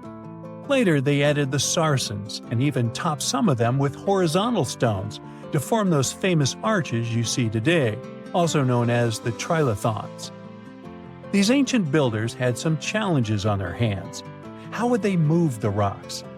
There's an old theory known as the ice road that suggests that the rocks were moved by natural icy pathways that formed during the winter. This way, they could slide the rocks down all the way to Stonehenge. But hey, if we're talking about a distance of over 100 miles, that's not too realistic. Anyways, this theory was debunked because it was warmer back then than it is today. There's also the river theory, which suggests that the rocks were floated along the river from the quarry to the site. But if we're talking about sarsen rocks, they're too heavy to float. So there goes that theory. What we're saying is, no one knows how the rocks were moved. Another interesting science tidbit came from all the research done in Stonehenge. A recent laser survey of the stones revealed the different stone working methods used, and has shown that some of the parts of the monument were more carefully finished than others. In particular, the northeast side and the inner faces of the central trilithons were finely dressed. FYI, a trilithon is one of Stonehenge's most famous shapes. It's when 2 huge monoliths receive a third one on top of them, connecting the two together. This fancy word is simply Greek for having 3 stones. But anyways, the bigger question, and the reason Stonehenge is so famous, is why it was built in the first place. Theories are all over the place, and some sound like they're straight out of a sci-fi show. So here's a rundown of the most popular ideas. There's, of course, the solar calendar theory. This one supposes that the stones are aligned with the movements of the sun, especially during the summer and winter solstices. During the summer solstice, the sun rises to the left of the heel stone, that's the lone stone outside the main circle, lighting up the entire monument. Some say it's the ancient version of a calendar, marking the year's longest and shortest days. Some archaeologists think Stonehenge might have been an ancient healing center. Pieces of bluestone have been found chipped away, possibly by people who believed they had healing powers. The theory goes that people traveled from all over to come to Stonehenge in hopes of a cure for whatever was ailing them. There's also some speculation that Stonehenge was the place to be. Think of it as an ancient gathering spot. Some evidence suggests that communities from distant areas traveled to Stonehenge for gatherings, feasts, and ceremonies. Studies of bones found near the site show they came from all over Britain, making it a sort of prehistoric meetup location. Strange and amazing items are discovered often, but figuring out what our ancestors were up to is pretty tough. Especially when all you have are just some rusty cups and cave drawings. It's no surprise that even the experts in lab coats sometimes make mistakes. But it's not just about dusty plates and huge stones. Sometimes there's even humans with large heads. So grab your digging tools and let's travel back to ancient times to explore incredible societies that even scientists can't fully explain. Sardinia may look idyllic now, but I'm not gonna lie, I wouldn't fancy visiting it 3,000 years ago. Rumor has it, terrible giants roamed around this island back then. People even talk about finding human skeletons over 13 feet tall there, although nobody's ever shown anything to prove it. But the stories will make you wonder because some weird stuff has definitely happened. In 1974, over 5,000 pieces of broken stone artifacts were found in a part of the island called Monte Prama, but instead of being displayed in a museum, they were locked up in an underground vault for about 30 years. Sounds a bit suspicious, doesn't it? When they were finally displaced in 2005, scientists put the pieces together to find statues of 38 giant men standing 8 feet tall. Not quite as tall as the legendary skeletons, but still pretty huge. It's thought these statues were made by the Nuragic people, who lived on the island a long time ago. Besides giant statues, they also built over 8,000 massive stone buildings. Perhaps Nuragic weren't giants themselves, but they definitely liked their things big. I do too. I like a big number of likes on our videos. That would be pretty great. Thank you if you liked this and subscribed. Now back to the video. You and I are pretty smart, but we might not be the smartest humans ever. Actually, we might not even be the smartest species. Since 1913, some skull fossils found in South Africa have hinted at a possibly smarter contender called Boskop man. This human-like species might have lived as recently as 10,000 years ago. Their skull suggests they had really big heads, which means their brains could have been 30% bigger than ours. Wow! Their average IQ could have been around 149, making them among the smartest 0.05% of people today. But if a Boskop brainiac was so much smarter, why are they not around and we are? Well, bigger isn't always better, you know. Our brains are a lot bigger than our ape relatives, mainly in the prefrontal cortex. This part helps with high-level tasks like making decisions, remembering things short-term, and being aware of ourselves. The parts of the brain that handle our senses and movements haven't really grown much. So, maybe the Boskops spent too much time dwelling on the past rather than doing practical things like hunting. But this is all just guessing. We really don't know what happened to these clever cousins of ours. Some people even argue that Boskops weren't any different from us, with the only evidence being parts of skulls. The jungle is huge. Did you know the Amazon rainforest is home to about 30% of all the world's plant and animal species? That's impressive. However, the history of one native species, humans, has long puzzled scientists. The mysterious Kasarabe people lived here for hundreds of years and then vanished around 1400 AD. People thought the Amazon only had a few scattered tribes, but recently we discovered big, unusual shapes in the ground called geoglyphs. These might look like simple shallow ditches, but they're actually the remains of a vast civilization that spread over 5,000 square miles and includes about 450 markings, some as wide as 1,300 feet. That's insane! They likely contained ceremonial buildings and could have hosted up to 1 million people as recently as 550 years ago. Thanks to new technology like LiDAR, which uses a safe laser to map the forest without harming it, we can explore deeper. In 2019, some scans showed miles of raised roads and pathways and even pyramids over 70 feet tall. They found 26 separate settlements, 2 of which were at least 250 acres each.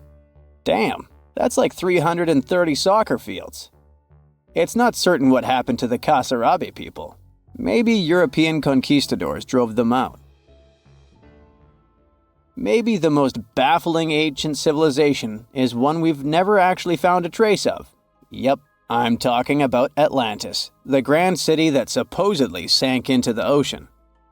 The first mentions of Atlantis come from the ancient Greek philosopher Plato, who talked about a great city near the Strait of Gibraltar. But for ages, everyone just thought Plato made up Atlantis as a perfect version of his own Athens. So why, about 12,000 years after it supposedly vanished, do we still wonder if it might be real? Well, in the 19th century, U.S. Congressman Ignatius Donnelly wrote a book giving 13 reasons why he thought Atlantis was more than just a myth. Then, in 1965, some folks thought they actually found Atlantis when they discovered the Richat structure, a massive 25-mile-wide dome in Mauritania, Africa. It's so big that you can see the whole thing from space. 2 astronauts flying over the Sahara Desert spotted this giant eye staring back at them and thought they'd made the discovery of a lifetime. Unfortunately, there's no solid evidence linking this structure to Atlantis. It's believed to have formed from volcanic activity about 100 million years ago. But it does look suspicious, doesn't it? Still, we're no closer to knowing the truth. Imagine going back to about 3,300 BCE and finding yourself in South Asia. Welcome to the Harappan civilization. These people were way ahead of their time. They had cities like Harappa and Mohenjo-Daro, complete with baked brick houses, sophisticated drainage systems, and even public baths. This place might have had over 5 million people, making it one of the densest regions at the time. They also invented a system of standardized weights that was incredibly useful for traders. And trading they did. These people had connections stretching all the way to the Middle East, thanks to their great skills in metallurgy. They even had a form of ancient branding. The seals were used to stamp clay on trade goods. Despite being so advanced with a thriving urban life, there's a whole bunch of mystery shrouding their language and script. We've got bits and pieces of their writing, but no one's deciphered them yet, even with all the technology we have today. We also still don't know how exactly their society worked. It looks like they didn't flaunt their social status as much as other civilizations. No grand palaces or massive monuments. Instead, their largest buildings might have been granaries. They sure were practical. Unfortunately, all good things must come to an end. Around 1800 BCE, this bustling civilization started to decline, possibly due to shifts in river patterns. As the environment changed, the Harappans packed up, moving towards more hospitable lands. Ever heard of the Minotaur?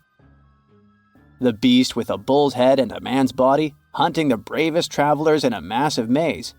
Well, this wasn't just any old tale. It was one of the most popular dramas of the ancient world. And it was inspired by this place, the island of Crete. The Minoans lived here during the Bronze Age. They had stunning palaces, amazing frescoes, and a culture so rich it still fascinates historians to this day. They built places like Knossos, which was so complex with its multi-story buildings and elaborate hallways that it might have inspired the whole labyrinth myth. Their engineering was so ahead of its time that even their drainage systems were more advanced than what many of us have today. Let me know in the comments which of these stories you find the most fascinating, and thanks for watching. Scientists discovered something Atlantis-like near Australia. There used to be an entire continent that's now underwater. Here's what happened to it. Around 70,000 years ago, during the last ice age, there was a huge landmass called Sahul. It was located in the southwestern Pacific Ocean. This ancient supercontinent connected what we now know as Australia, New Guinea, Tasmania, and the Aru Islands into one giant piece of land. Imagine lush tropical rainforests surrounded by beautiful mountains. Sahul's tallest mountains were in the New Guinea highlands, with peaks reaching over 13,000 feet. This beautiful place was home to a variety of unique animals, most of which were pouched creatures. But back then, they weren't just koalas and kangaroos. Sahul was filled with different types of grazers, burrowers, scavengers, and predators. It was home to a huge diprotodon, a powerful hunter Thiosolio, and a horrifying megalania, a creature that's much larger than any living lizard today. It was a unique place because the rest of the world was filled with placental animals at the time, like wolves, elephants, and humans. In Sahul, the only normal mammals were bats and rodents. But not all its parts were the same. The Timor, Arafura, and Carpentaria regions were covered by hot savanna and dry forests. It looked kinda like modern Australia, hot air deserts with scrubland, steppe, and temperate forests along the eastern coast. Back then, people were migrating all across the world. They made an incredible journey from Southeast Asia to Sahul and first arrived here from 60 to 45,000 years ago. They mostly traveled by foot and crossed the sea using bamboo rafts and simple boats. They came there from an ancient landmass called Sunda, which includes parts of Southeast Asia. They traveled across a series of islands known as Wallachia and eventually spread across Sahul. And it wasn't a small journey. Sahul was huge, around 4.1 million square miles. That's bigger than the USA or Canada. It stretched from the equator to around the southern part of New Zealand. So they arrived in what is now Australia and became Australia's first people. Scientists think that Sahul had a population of 500,000. We've discovered cave paintings that date back around 40,000 years. It's a hunting scene depicting an anoa, or miniature buffalo, facing figures of humans and animals. Researchers are trying to figure out how these early settlers moved across Sahul and where we might find archaeological evidence of their journey. To do this, they created a landscape evolution model. The simulation showed how Sahul changed between 75,000 and 35,000 years ago. It showed potential migration routes and archaeological sites. Humans likely traveled along coastlines and rivers. But how did Sahul get submerged off the coast of Australia, similar to the mythical Atlantis? During the last ice age, much of the Earth's water was locked up in large ice sheets and glaciers. The sea levels were much lower than they are today. After that, the global temperatures increased. The ice sheets melted and the sea levels rose, flooding the land bridges that once connected different parts of Sahul together. About 8,000 years ago, New Guinea separated from mainland Australia, and then, about 6,000 years ago, Tasmania did the same. We still can explore the underwater parts of Sahul thanks to new technology. Divers explore and collect samples directly from the ocean floor. Underwater drones can go to places that are too deep or dangerous for humans to explore. And with sonar mapping, scientists use sound waves to create maps of the ocean floor. It's like using an echo to see what's underwater. The sound waves bounce off the seabed and come back, helping us create a picture of what it looks like. Deep underwater, archaeologists have found stone tools and other artifacts. They also discovered fossils of animals like Diprotodon and Thylasolio. By studying the underwater terrain of Sahul, they learned about the ancient rivers, lakes, and coastlines that existed during the Ice Age. But Sahul isn't the only underwater continent. Sahul isn't the only hidden gem of Southeast Asia. Take Sundaland, a place made up of Sumatra, Java, Borneo, and some other islands. This place was crazy huge during the Ice Age, but now almost fully underwater. Almost, but not entirely. The parts above the ocean are teeming with life. If you like birds, check this place out. It has almost a fifth of the world's bird species. You can spot colorful birds like the Java hawk eagle and the Bali starling among the lush forests. It's also a home to a fourth of Earth's fish species. Sundaland's waters are a haven for marine life, even the most exotic animals like the Asian arowanas. It's also a treasure trove of flowers. That's where you can find Rafflesia and Titan arum, the world's largest flowers. This makes it very similar to Zealandia. Zealandia is a long, narrow piece of land about half the size of Australia. It broke from Antarctica about 100 million years ago. Just like Sundaland, it isn't fully underwater. 7% of it stayed above sea level. This sticking out little piece is what we now call New Zealand, along with Stewart Island and some smaller islands. These pieces of Zealandia are lush and warm. They're packed with volcanoes, mountain ranges, beautiful natural geysers, and hot springs. Local people, Maori, use these hot springs for cooking. People place corn, eggs, and vegetables in baskets and lower them directly in the hot springs. Sometimes they cook food in a pit oven using heated rocks. Another hidden world is known as Argoland. This mysterious landmass was once part of Australia, back when dinosaurs chilled around. It drove scientists crazy for decades. They knew it existed because it left a huge stretch on the ancient seafloor, the Argo Abyssal Plain. About 155 million years ago, it broke off from Australia, saying bye-bye. The continent drifted somewhere north, and when it reached Southeast Asia, it just vanished. Scientists had no idea where it went, but recently they finally found its remains. Turns out, poor Argoland's lower parts started drowning into the Sunda Trench, a horrifyingly deep oceanic pit. The Earth's crust sunk into the mantle.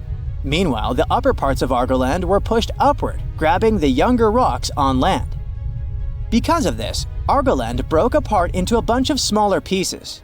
These pieces formed parts of Borneo, Java, Sulawesi, and other regions. The remains are buried under Indonesia and Myanmar. Imagine a colossal landmass the size of Greenland, Greater Adria. Its journey began about 240 million years ago when it broke away from the supercontinent Gondwana. It started moving north, and after 100 million years of enjoying the warm seas, it suddenly crashed into Europe and shattered into pieces. Most of these pieces went deep into the Earth's mantle, but some were scraped off and became part of mountain ranges like the Alps. Today, the remnants of Greater Adria are scattered across more than 30 countries, from Spain to Iran. That's why they're hard to look for. Seychelles was also once part of Gondwana. Yep, these idyllic islands are sitting atop of the ancient continent. We know a lot about it because of its fascinating granite outcrops.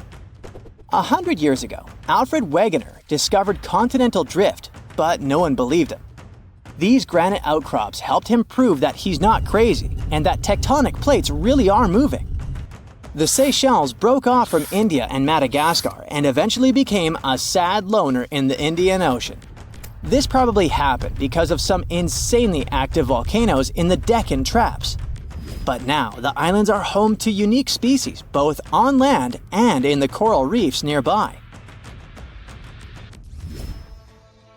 Mauritius broke off from India after the dinosaur wiping. Along its journey, it stretched into a long ribbon-like shape and also broke into pieces.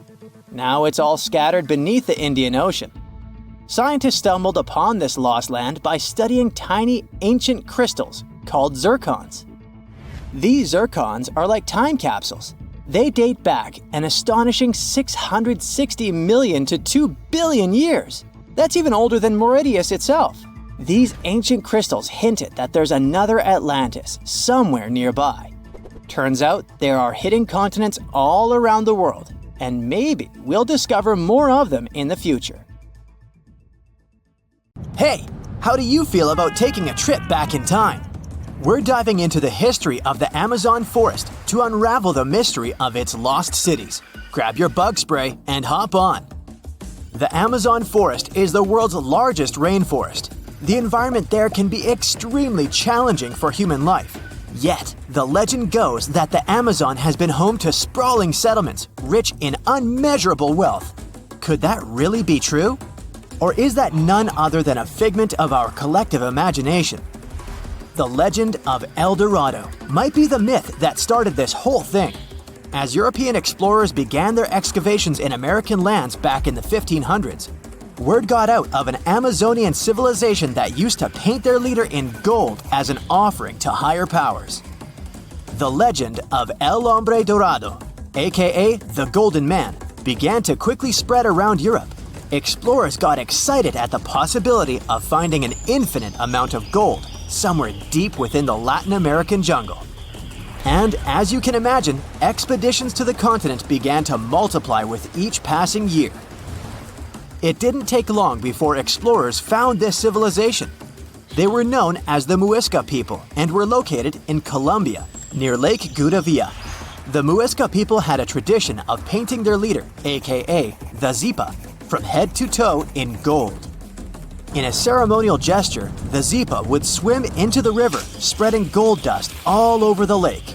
For the Muisca, this was their way of acknowledging and thanking the higher powers of the universe they believed in. When European explorers heard and witnessed this practice, they were amazed. For them, gold was used solely for commercial purposes as their main currency for trade.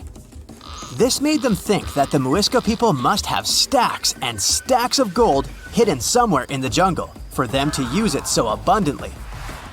Well, that's how the legend of El Dorado was born.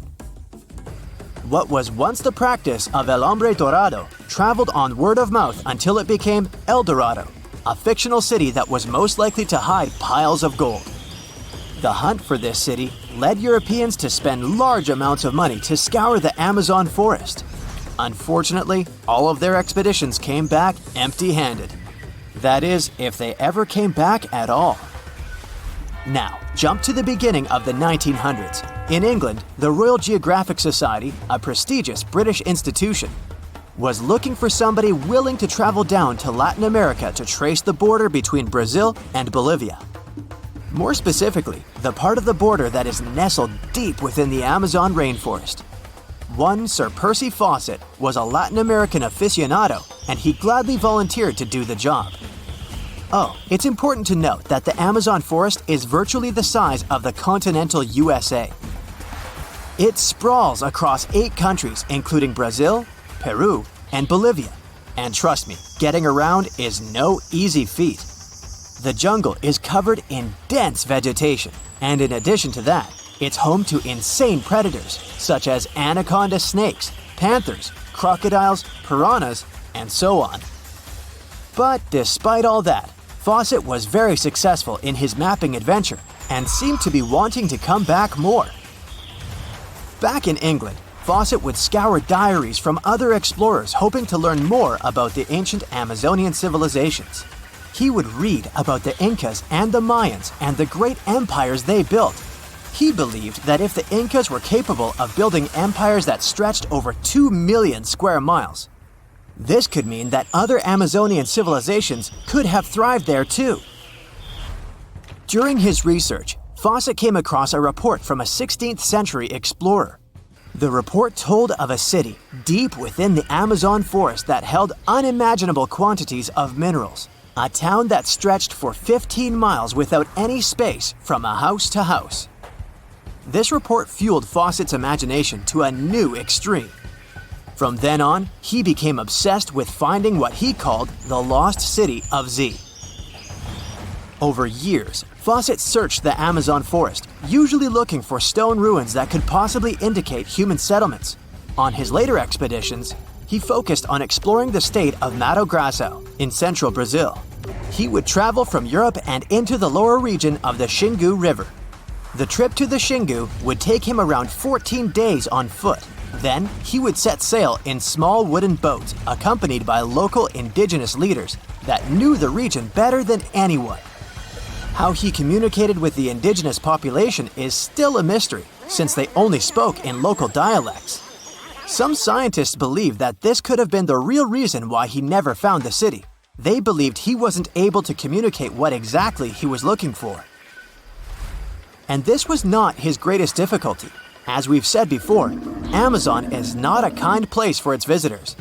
In his diaries, Fawcett tells of encounters with a 60-foot-long anaconda, which he bravely survived. He writes of endless sleepless nights and waking up with his hands and feet swollen from mosquito bites. Some of his peers said he was invincible and tireless, but the day came during his 8th expedition when he didn't make it back home. Fawcett disappeared without leaving any trace behind. Some even suspect that he was close to reaching his lifelong goal. On the day of his disappearance, he sent an optimistic letter to his wife saying there was nothing to fear, and that he was setting out on a certain final search. Fawcett's failed attempt to find ruins seemed to support what had become a consensus among experts at the time, that this rainforest was too inhospitable to support large, complex societies, let alone cities. Experts were convinced that the Amazon's lost cities were nothing more than fiction. That is, until the 1960s, when modern research began to find evidence that suggested otherwise. Scientists discovered patches of extremely fertile soil. They called it Black Earth. And apparently, they found lots of it in the Amazon, especially alongside rivers. Further research even showed that such soil was created by human waste or the intentional burning of forests, which adds nutrients to the soil below, which could only mean bingo! The discovery of Black Earth was the evidence that large-scale agriculture was possible and probably did exist amidst the Amazon, confirming that settlements could have formed there after all. In the 1990s, along the Xingsu River in Brazil, a team of archaeologists from the University of Florida made a remarkable discovery. Working alongside local indigenous people, they found very long ditches. After mapping them, they realized that these ditches were a sign of a big settlement. They were remnants of carefully designed walls centered around a plaza. Some were roads that led to more settlements. In fact, just this part of the Amazon, about the size of New Jersey, was once a network of dozens of settlements that experts believe could have been home to at least 50,000 people between 1250 and 1650 CE. Other discoveries were possible thanks to LiDAR imaging, a type of technology that allows researchers to take satellite pictures of the forest's ground without having to step inside of it. A network of trenches in Acre, Brazil, dates back to 200 to 1200 CE. These suggest settlements that could have supported 60,000 people. Other images from near the Xingu River suggest cities that could have housed about 50 million people. These were the lost cities of the Amazon. Believe it or not, these images suggest that Fawcett was very close to a major discovery. He was looking for the ruins in the right place, but he was looking for the wrong thing. Unlike cities such as Cusco, which used stone as their primary material, Amazonian settlements used wood and earth to build their cities. These materials are highly deteriorating and probably decomposed over time. Finding them required a bit more technology than what Fawcett had available at his time. Parietal eye, or third eye, one of the features we lost almost 250 million years ago. If you take a closer look at animals like frogs or lizards, there's a random dot somewhere between their eyes. It's not just a random dot, but an actual organ. Scientists claim it's some kind of sensor that detects daylight. Not just that, it produces melatonin, a special hormone that regulates our biological cycles such as body temperature, reproduction, and sleep. They noticed this eye gradually became smaller over time, which means evolution realized it's a feature animals don't actually need. Maybe it happened because cells in our normal eyes became efficient enough, so we didn't need one more eye to sense or when we should sleep. Also, more and more animals were becoming warm-blooded with time, which means they were able to regulate their body temperature better. We have part of the organ even today, but in the form of the pineal gland in our brains, still in charge for melatonin. Either way, bye-bye, third eye. There's a gene called GULA. With it, our ancestors could produce their own vitamin C. Not in a way they could set up a stand and sell it, but enough for the body to use it. Around 60 million years ago, the gene kinda stopped working. Not randomly. Our ancestors probably started getting enough of the vitamin C with the fruit they ate. Some of our very, very distant primate cousins that took a whole new direction in a family tree, such as lemurs, can still produce their own vitamin C. At some point, evolution decided they needed it, while we didn't. It's not just us. Our side of the primate family tree also doesn't need it anymore. Monkeys, apes, tarsiers, bye-bye gulab too. We have lemons and oranges now. Our body would lose lots of energy if it had to deal with all those traits our ancestors used to have. So it kind of deactivates those we don't need anymore. Let's say electroreception. It's the ability many amphibians and fish have.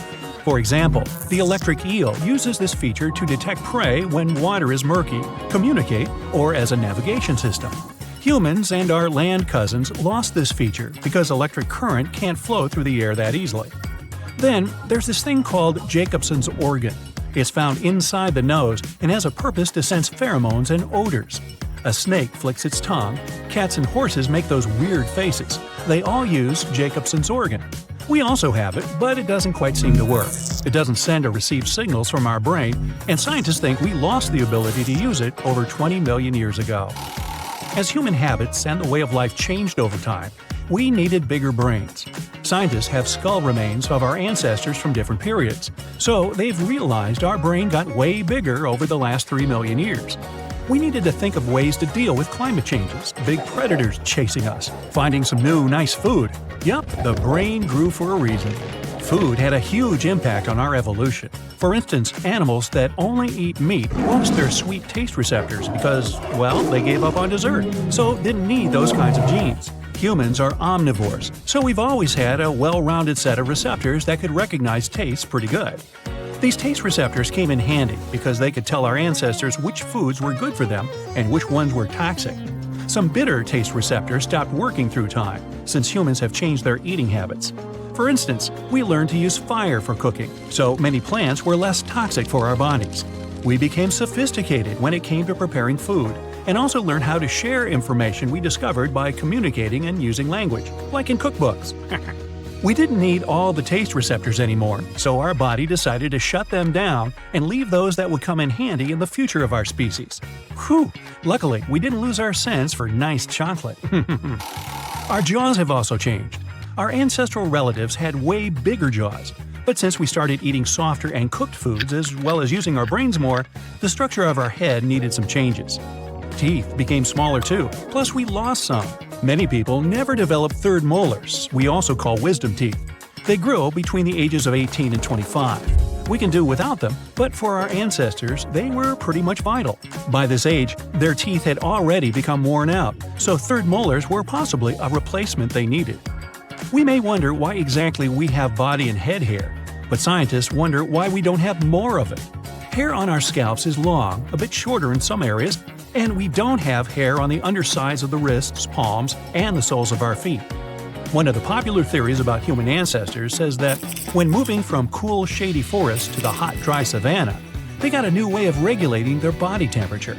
They lost the fur along the way, which made it easier for them to catch their prey without overheating. Later, they discovered clothes and fire, which could keep them cozy during the cold times. Of course, there are more reasons for losing fur. Some say without fur, there's less chance of face lice or other parasites. Other researchers think that during dry seasons, humans would try to catch prey near lakes and shallow waters. Hair is not such a good insulator in water, so humans lost fur and instead got a layer of fat. Now, 85% of people can't wiggle their ears. There's a muscle that surrounds our outer ear, and scientists believe it used to allow our primate ancestors to move their ears in whichever direction they wanted. That helped them determine where the sound was coming from. After they started living in groups, they didn't have to completely rely on themselves, so they lost that feature. Apes can use their feet as well as they can use their hands, thanks to the plantaris muscle in their feet. With that muscle, animals can grip and do anything they want with objects they're holding. We also have this muscle, but it's underdeveloped and rather useless. 9% of humans are even born without it now. Hiccups are also one of the evolutionary leftovers humans may have gotten from their water-dwelling ancestors. Fish push water through gills, while amphibians gulp air. That's something mammals don't have wired into their brains, so this reflex can cause spasms of our diaphragm, which, in the end, leads to hiccups. When we're angry, our lips may twitch. That's also a feature that used to be important for our species. When they wanted to scare away predators or potential danger, they would bare their teeth, the same as bears, wolves, and chimps do. Lip twitching is the first step towards it. Many people want to climb to a higher position or sense the urge to lift their feet when feeling anxious or scared. Evolutionary biologists believe it's because so many early land mammals used to climb trees when they felt a threat coming. Goosebumps are something that we do have, but compared to old times, they're useless now. When hairy creatures felt cold, a reflex would contract those small muscles that make the base of hair follicles. That way, the coat was standing up and trapping more air, so they felt warm. Today, it's just a reminder you need a jacket and that nice feeling you get when hearing your favorite song on the radio. All living creatures can trace their ancestry to a single bacterium from billions of years ago. DNA is that special thing that holds all the information our cells need to know. We all start as one cell that then grows into trillions of them until our body is formed. DNA completely controls our growth, eye color, height, and so many other traits. It's not just humans. Even snakes have hip bones that say they used to have 4 legs, just like their dear cousins, lizards. Dolphins and whales have some kind of small bones in their bodies that show they used to have hind legs. Yup, fossil remains say these marine mammals were once 4-legged and walked on land. To be precise, about 50 million years ago. Evolution doesn't actually track a straight line from species to species. It's more like a huge tree with plenty of branches, where some lead to new ones, a trait there, a trait then, some in, some out, and bam, some completely new species are there. For example, birds. Who would have thought they evolved from dinosaurs? They even lost their teeth along the way. And yeah, both seem to be coming from reptiles. Oh, and those nuts over there, that's part of my family tree. The South Pole is more than penguins and endless snow. There's a hidden ghost world within it. Look, it's right here on the globe. Don't confuse Antarctica with the Arctic, which is at the top of our maps. Much smaller in size, and, let's face it, way less mysterious. The ice sheet covering Antarctica is about 1 to 3 miles thick, which is up to 16 Eiffel Towers stacked on each other. This massive blanket hides the true features and contours of Antarctica's land. We still don't know much about this mysterious continent, and it is ice and snow that are to blame. We still don't even know the true shape and size of this continent. Mapping Antarctica without some huge shovels is an incredibly hard task. But satellites learned to penetrate the ice with their cameras. And now we know there's actually an enormous, dramatic ancient landscape beneath the snow. The ghost of the past. About 90 million years ago, Antarctica was a much warmer place. It was actually a lush rainforest with tons of plants and probably teeming with life. It even had rivers flowing through it. Then the ice came. This happened about 34 million years ago, during the transition from the Eocene to the Oligocene, when our planet cooled significantly. It was the beginning of one of our several ice ages. The land remained, but now was hidden under ice and snow that got thicker and thicker. To a regular eye, Antarctica turned into a white desert, vast, flat, and featureless. Time went on. This massive ice sheet moved around, smoothing and shifting the ground beneath it. Over the millions of years, it changed what the land looked like. Now, if we looked under the ice, it wouldn't hold any signs of the original South Pole, except for one place. In areas where the ice is especially thick and doesn't move much, like in East Antarctica, it has actually worked the other way around. It became like a super thick blanket that protects the land. Normally, things like wind or rain slowly wear away the ground over time, changing its shape. But since we have this protective ice blanket, it prevents these natural processes from reaching the stuff underneath. So, the ground stayed almost the same for millions of years, like it's been frozen in time. This special area near the Aurora and Schmidt subglacial basins has become the ghost of Antarctica's landscape. This place was barely touched even since it was first covered in snow 34 million years ago. This is a historical footprint, a place that can tell us what Antarctica's ground looked like before it became a freezing nightmare. As scientists peered under East Antarctica, they saw an amazing ghost. The traces of the rivers that were flowing there millions of years ago, various valleys, and some weird little islands, as well as 3 big chunks of land shaped like the letter U. Hey, What's that all about? You see, the continents on our planet are moving constantly, sliding along the red-hot lava mantle like cereal on milk. Over history, they came together and broke apart several times. Hundreds of millions of years ago, several continents were a part of one enormous Gondwana. Antarctica was one of them. It used to be one huge landmass.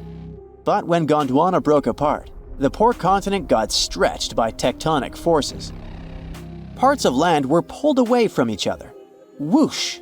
And they got torn apart. And that's how we got these big chunks or blocks of land under thick layers of ice. In any case, scientists now want to explore this ghost a bit more.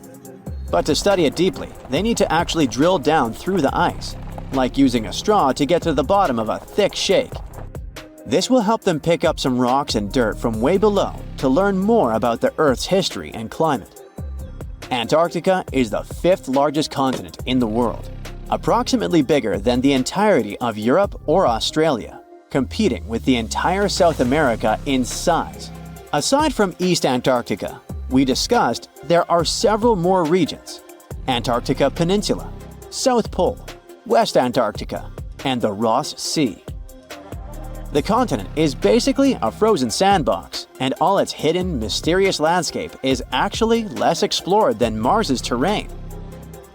We only know for sure that without ice, it wouldn't just be flat and empty, but an entire world full of big mountains, huge canyons, and even fiery volcanoes. Some of these volcanoes are so huge that they peak above the layers of snow. In West Antarctica alone, there are at least 138 volcanoes, though only about 8 or 9 are active today. One of the craziest ones is Mount Erebus, the southernmost volcano and the tallest one on the continent, about 12,500 feet high. And deep beneath the ice sheet, this guy hosts incredible, beautiful subvolcanic caves.